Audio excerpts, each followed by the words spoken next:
Hello and welcome you to the new episode of Timeless Chess Classic, and today we will speak about the Robert James Fischer game. It was really interesting and nice one game that will answer you how to play in the Gambit lines. So Fischer played as white, and let's start to see this game. So Fischer played as white, e4, e5. They went to the classical gambit b4, Evans Gambit. So the idea that after bishop takes b4, c3, we want to take the center very quickly with a d4 pawn. For example, on bishop c5, I will go d4, attacking the bishop.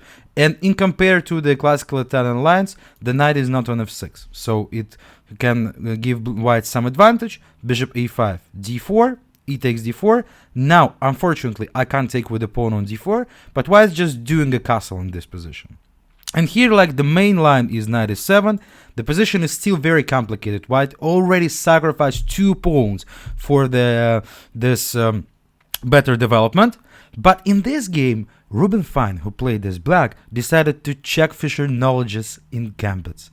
And he took the third pawn, d takes c3. Basically, practically, it's already a mistake, because white starting a huge attack. It was queen b3, very logical. We are attacking the pawn near to the king on the f7. So here the best line according to the computer is go queen f6, but honestly such position like this looks really scary for black. Their king is not developed while white pieces are already in the game.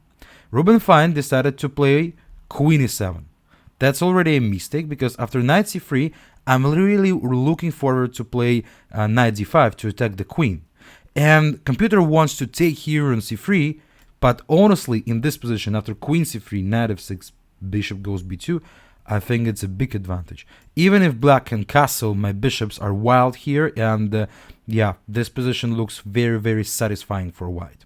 So returning back after knight c3, blacks decided to go knight f6, trying to close the d5 square, but still knight d5.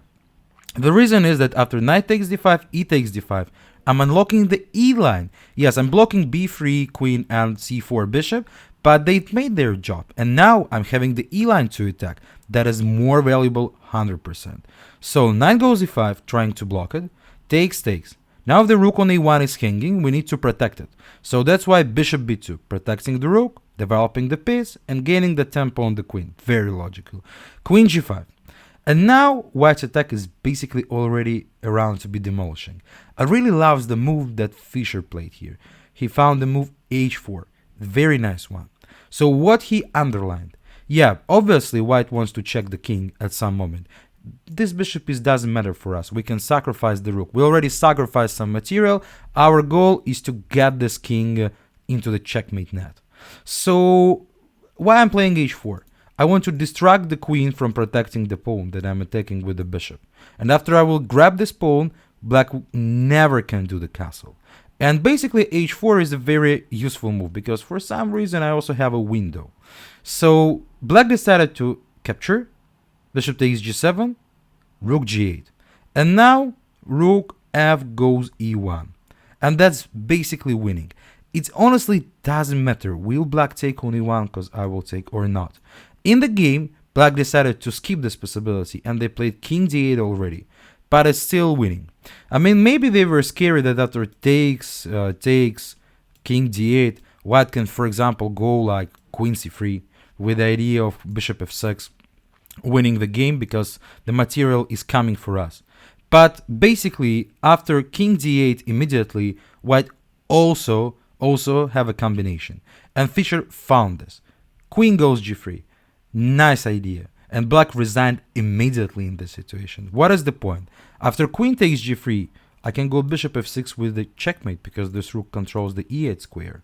So in all other cases, I want to take the queen here. And basically, I'm distracting the queen of protecting this diagonal and especially f6 square.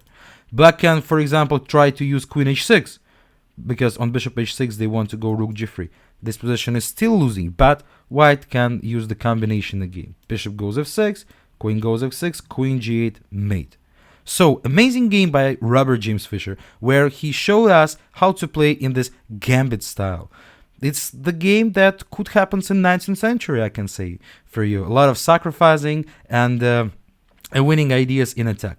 I hope you enjoyed it, and don't forget to subscribe to my YouTube channel to find more interesting content, and we will see each other in new videos.